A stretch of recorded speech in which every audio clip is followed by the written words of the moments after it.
Okay, so you should be taking the blue box times the yellow box, and that gives you your answer for the green box.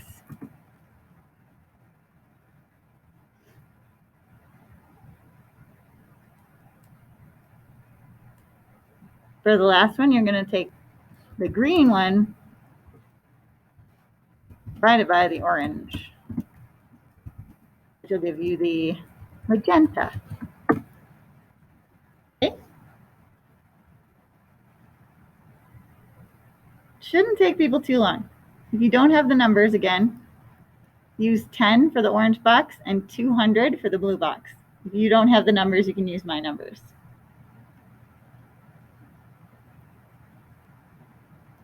Oh, Emiliano, I think you're using the watts instead of the kilowatts. So you want to look at the red box on the bottom of your calculator, not the yellow box. It should be, oh,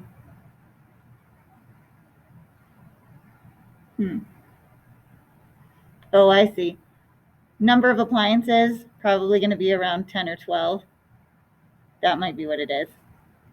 Because that's the total number of objects you have in the house. Brooke, that looks like a lot for the energy cost. For that amount of energy, are you multiplying or dividing?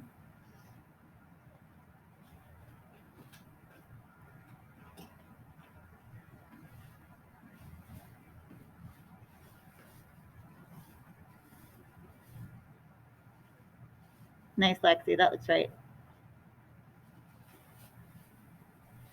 Wow, Cheyenne, you had the least expensive house of anyone in both classes. Congratulations. Brooke, I'm looking at the green box. That one looks too high. Cheyenne's got the most efficient house. Zoe, that's good. Vincenzo, that looks good. Ooh, Zai, you tied her. He also has 99. 99 cents per appliance is really good. For the green box, Brooke, it's going to be the kilowatts times 11 cents. So the blue times the yellow.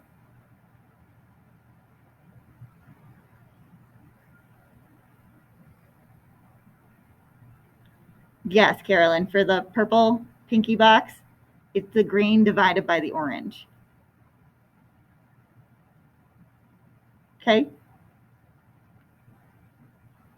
Jeremy, that looks good so far.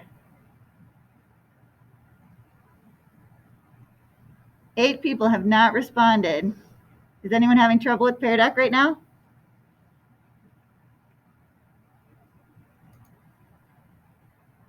Okay, Jalen, thanks for letting me know. Is it just not loading?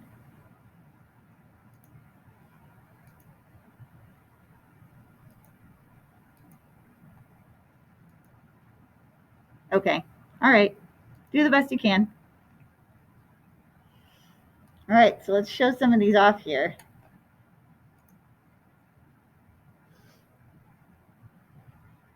$18 for your monthly cost, 1.38, so $1.37.8 for each appliance. 19. So few appliances, it ends up being a little higher per appliance, but I bet they're good ones. 1.46. I love this handwriting. I can't believe that you can draw this well on Pear Deck. It's amazing.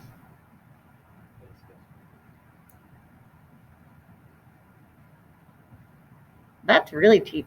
You have a house that you're running off of 23 kilowatt hours a month? Yeah. That's you. Okay, I'm gonna have to see that. Okay, so this one, 38 number in, you're supposed to be doing for the second box, it'll be the blue one times the yellow one. That might make a little bit more sense. I know it's a little different than we did yesterday. Yeah, that looks about right. Where are my really, really thrifty ones? Ooh, somebody got down to 0.94. Cheyenne, Brooke, you guys are beat out. 0.94. I have not been tested yet. Yours isn't real. It is. I'll have to take a look at that. All right, great job, everybody. So for today, oh, where's my thing? There we go. For today, we are going to be getting into electromagnets. So your appliance calculator is due today. Please get that into me. So today we need to determine how an electric current can induce a magnetic field. You should be able to explain how the flow of current in a circuit can create the magnetic field using Faraday's law to observe this in our simulation. So we will be doing a lab today. We're going to be looking at how they work, a little bit of reflection on our lab, and then we have a Kahoot at the end. Electromagnets. So first off, how do you make a magnet? What a magnet actually is a set of electrons that are spinning. All electrons spin one direction or the other. These ones are all lined up and spinning in the same direction. All of them. That makes a magnet.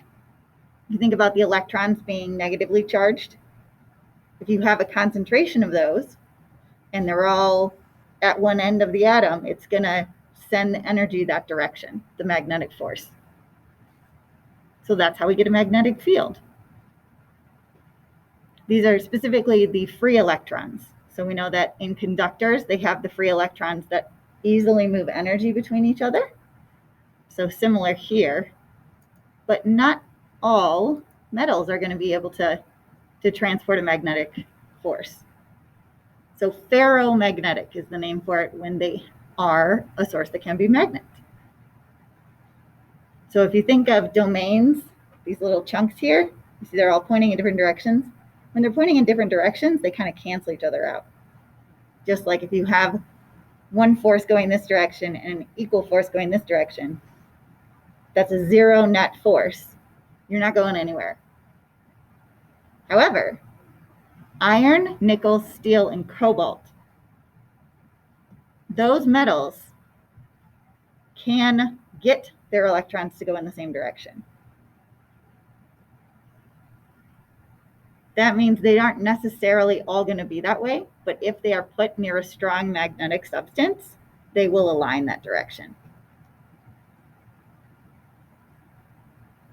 These are also the only ones that can be permanently magnetized as well. All right, so our big thing today is an induced current versus a permanent one. So what I'd like you to do in Pear Deck is tell me in one sentence what an electromagnet is, and then in another sentence what a permanent magnet is. And what is our difference between the two?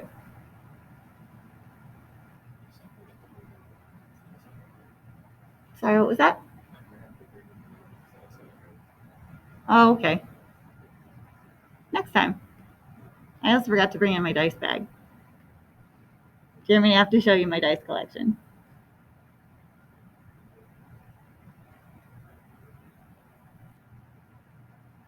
I like that, Aaliyah. That's pretty good.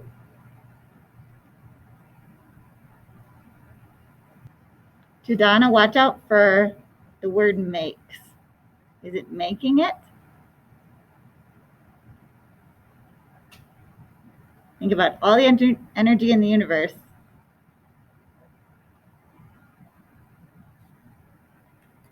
Is it made or is it transferred?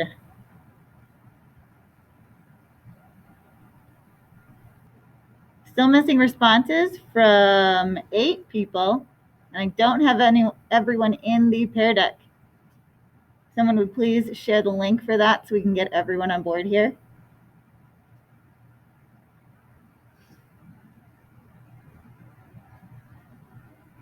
Yep, Vincenzo, that's good. That's good. I like it.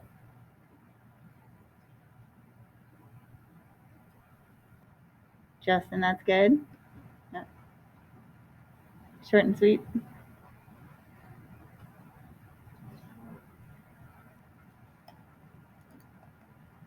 How we doing?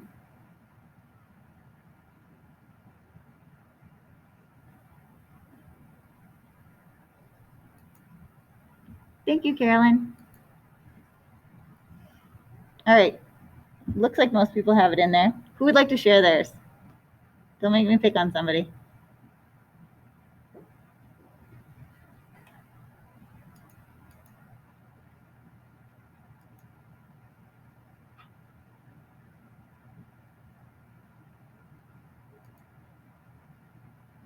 All right, go ahead, Carrie.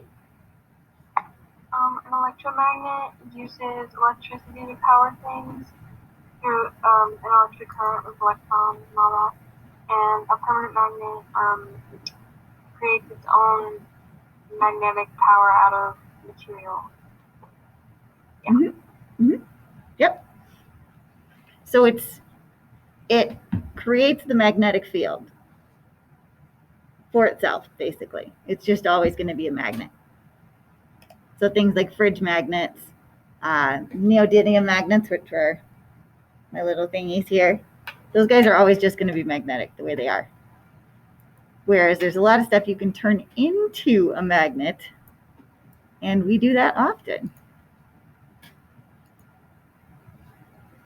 So, as Carrie put, we know that a current is the electrons moving through a circuit, moving the energy along the path.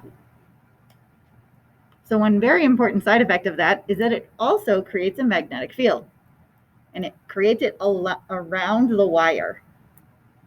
So in this image here, it's going to be around the wire as it goes around that square. Notice also, this image is correct as far as where the negative is going. So it's going from the negative to the positive. So what does that mean if you're comparing a magnet to, say, the negative and positive on a battery?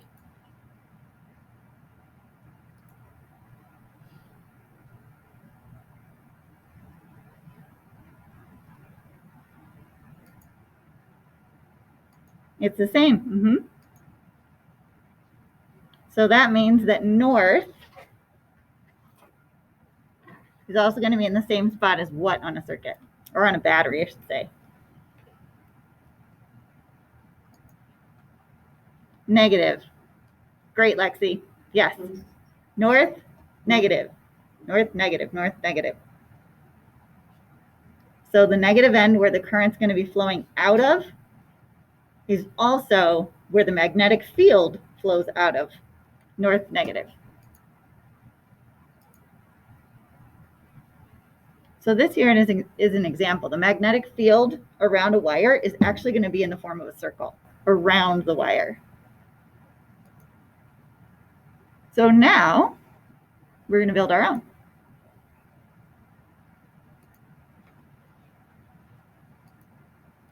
All right, so this assignment's going to be a little bit different, the way that we're doing the lab.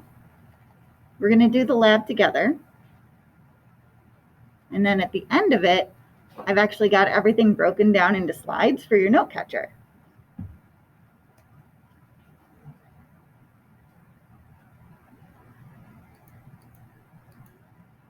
So there's a new category in classroom. Whoa. The new category, which is electromagnetism. And in there, day 11, build your own electromagnet. There's 2 documents in here. You want to click on the build your own electromagnet. The reflection we're going to be doing at the end of class when we're all done. So click on build your own electromagnet.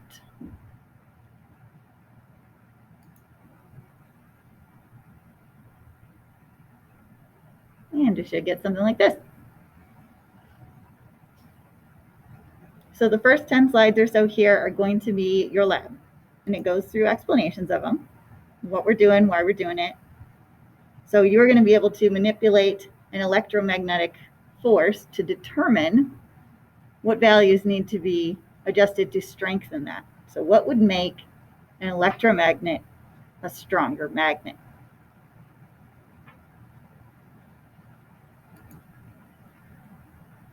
On here, I'm going to give you guys a few minutes, let's say 2 minutes here. Tell me what needs to happen to electrons in order to induce a magnetic field.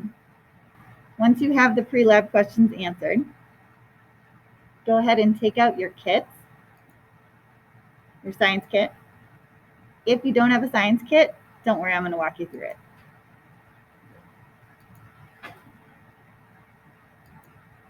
So again, when you're done with the pre-lab question, and that'll be on slide 3, you may build your own electromagnet. Grab your kit and take out these items.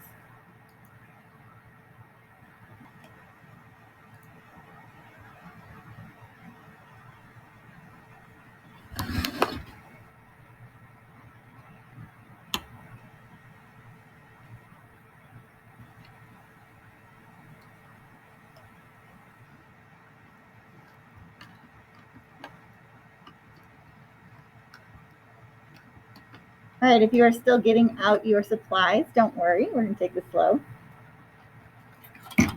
You should have your wire, black wire.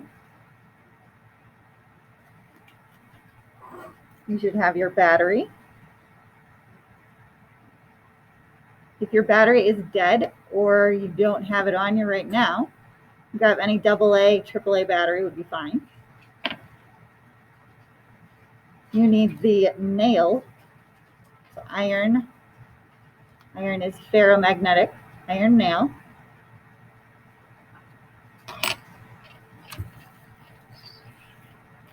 And you need some safety pins. Paper clips. Miss, which wire do we use? Because there's one wrapped in an insulator and one that's just regular red wire. One in an insulator, that's the one you want. It's in a black insulator. And it's quite a bit thicker. And another thing, is it just me or is Miss Anderson, or is your camera just frozen on something? Really? I mean, I'm showing what I'm doing here on the table. And this, it's just stuck on it. Oh, there it goes. It just. Okay. Glitch. So am I finishing a circuit here?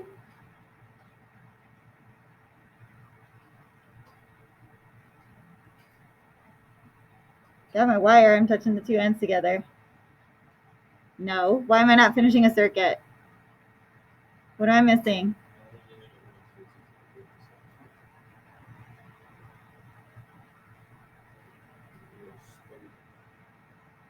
No battery? Yeah. Well, of course there's no magnet. You're going to learn how we make it a magnet. Yep, no energy source. What else am I missing?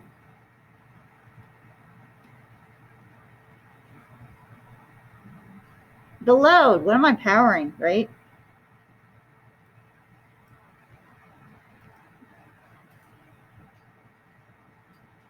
Okay, if you are having trouble, please let me know. And let me know what I can do to help. So we should be about here. If you're still working on it, that's okay. I'm going to move on to our next step here. Well, actually, we kind of just skipped over this step. So in the Pear Deck, I do have this up. So your next step is going to be to curl it around your nail. Specifically, in your lab, it asks you to do it 10 times. All right, Tony, send me an email about the ones that you can't submit, okay?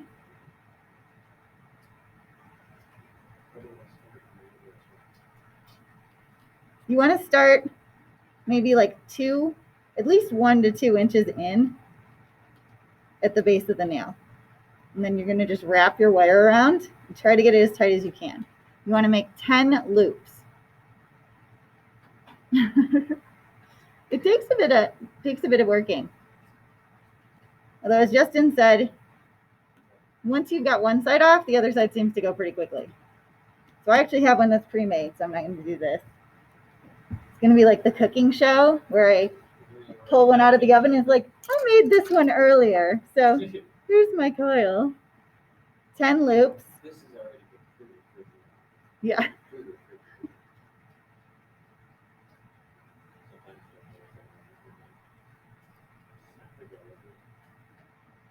Sometimes Sometimes I wonder if the food on those shows is real or if it's like fake food because they have to tape it so many times.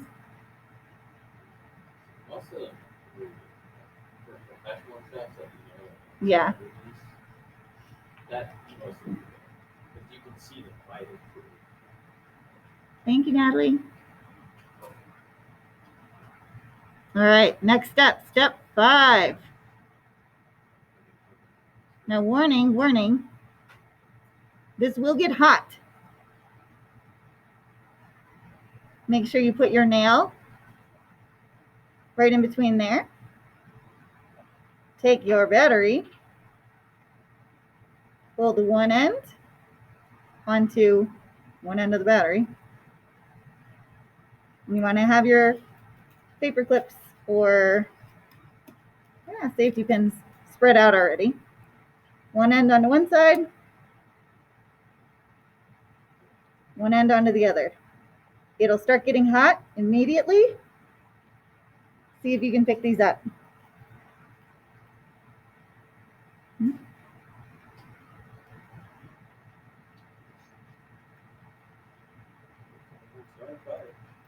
You're not going to start a fire. That's good. I'm going to try a different battery. I had one that was working and one that wasn't. So.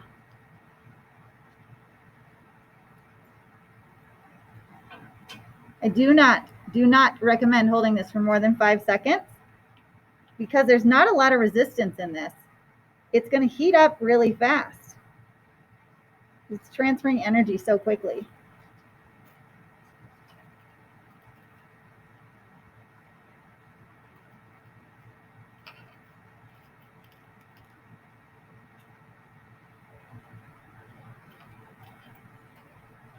What are you doing? This isn't enough to shock. I mean, it'll burn you. You can burn your finger. It gets hot. Yeah, it gets hot. 5-second rule. Different meaning to the 5-second rule.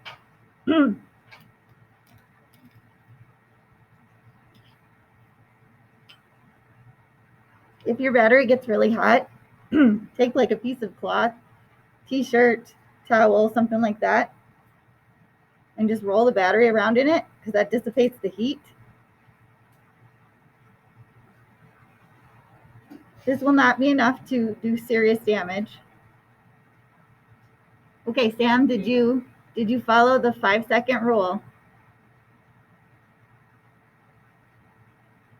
No, you'll burn your fingers.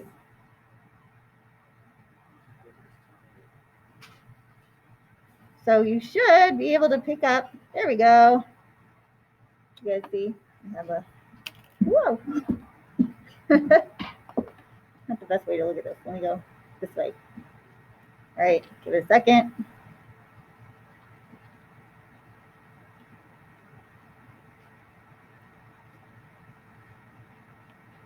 So see how many paper clips you can pick up with your new magnet. I got one. I keep saying paper clips. They're safety pins, in fact. I can only get one of them at a time right now. All right, letting go.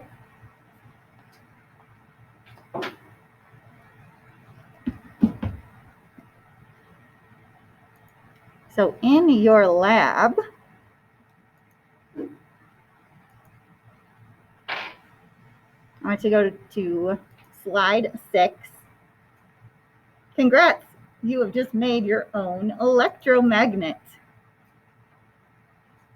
So let's see what we did. I got one safety pin for my test one.